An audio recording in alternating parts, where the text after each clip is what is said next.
Triple വെണ്ടയ്ക്കയുടെ ഭാരം കാരണം ചെടി പകുതി ഒടിഞ്ഞ പോലെയാണ്. ഇതിപ്പോൾ ഒരു കടക്കിലൊരു കുറ്റിയൊക്കെ അടിച്ചു കൊടുത്ത് സംരക്ഷിച്ചിട്ടുണ്ടായിരുന്നു. പക്ഷേ അപ്പോൾ അത് കണക്കാക്കി അതിൻ്റെ തൊട്ട് മേലെയുള്ള ഭാഗം വളഞ്ഞ് താഴേക്ക് വന്നു. ഇതപ്പോൾ ഒരു വളഞ്ഞ് വെക്കണ കണ്ടില്ലേ, കുറ്റീൻ്റെ മുകളിൽ ചാടിപ്പോയി. കുറ്റീനെ അവിടെ വെച്ച് കൊടുത്തിട്ടുണ്ടായിരുന്നില്ല, കെട്ടിയിട്ടുണ്ടായിരുന്നും കൂടെ കുറച്ചുകൂടെ മേലെന്ന് വളഞ്ഞു വന്നേനെ. ഇതിപ്പോൾ കുറ്റിയുടെ താഴെ കൂടി തന്നെ വന്നു. 3 വെണ്ടയ്ക്കകൾ ഇങ്ങനെ പല ഷേപ്പിൽ, ഒന്ന് ഏകദേശം വൃത്താകൃതിയിൽ, മറ്റതൊരു പകുതി വളഞ്ഞ അരിവാളിൻ്റെ ഷേപ്പിൽ, വേറെണ്ണം നേരെ.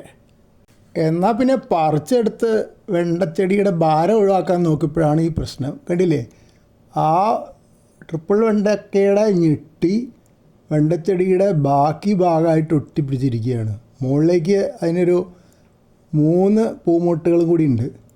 ഇതിൻ്റെ താഴെ മുറിച്ചെടുത്ത് കഴിഞ്ഞാൽ അത് 3ഉം പോവും.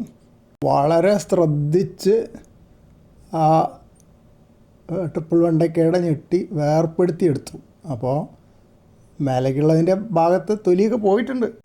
അതാണ് മുറിച്ചെടുത്ത ശേഷം ഇവിടെ വെച്ചിരിക്കുന്നത്. കൂടെ ഞാൻ ആ മീറ്റർ പയറും കൂടെ പറിച്ചെടുത്തു. മീറ്റർ ആവാൻ നിന്നില്ല, 1/2 മീറ്റർ ആയപ്പോൾ നിർത്തി. കാരണം അതിൻ്റെ വിത്തുകളൊക്കെ കണ്ടു തുടങ്ങിയിട്ടുണ്ട്. അപ്പോൾ ഇനി വെച്ച് കഴിഞ്ഞാൽ അത് ഉപ്പേരിക്കെടുക്കാൻ പറ്റില്ല. പൊളിച്ചിട്ടിട്ട് വിത്തുകൾ മാത്രമായിട്ട് ഉപയോഗിക്കാനേ പറ്റുള്ളൂ. അതിനൊരു പയറുണ്ടായിട്ട് കാര്യവുമില്ല.